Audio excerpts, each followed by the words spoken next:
Ngaphambi konyaka 1994 iGcuwa yayisaziwa njengendawo yemizi-mveliso kule ngingqi. Le ndawo yayiqesha abantu kwiinkalo zonke zephondo leMpuma Koloni. Kodwa emva nje kurhulumente wentando yesininzi kwaqala kwabonakala ukuhohloka kwezakhiwo zikarhulumente nezakhiwo zemizi-mveliso. Kulapho kwaqala khona intlupheko kubantu abaninzi beliphondo.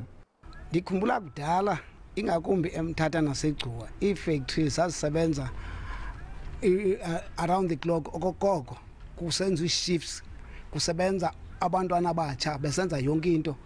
Kodwa ke kuba urhulumente ngoko wayebanika abantu abatyala imali i-incentives yokuba mabasebenze apho kube khona ne-tax concessions, so ngoku yaphela loo nto, zavala ii-factory. Phantse isiqingatha sabemi beliphondo abazimpulakajaca abangaphangeliyo besihla besonyuka bekhangela imisebenzi. Bambi kubo bafunde bayityekeza imfundo kodwa nkqi imisebenzi. Ngoku kwakhulina FM akukhona umsebenzi, uvolo kwe-FM waphela umsebenzi.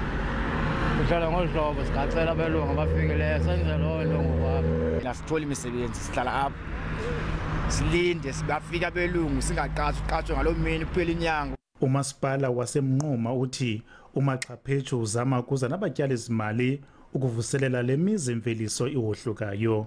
Kulo mcimbi udibene nokuphuhliswa nokuvuselelwa ezifem bezikhona apha eGcuwa. Sikwelo khondo sincediswa nakhona njengoba besenditshilo kuqala i-Provincial Department no-ECDC.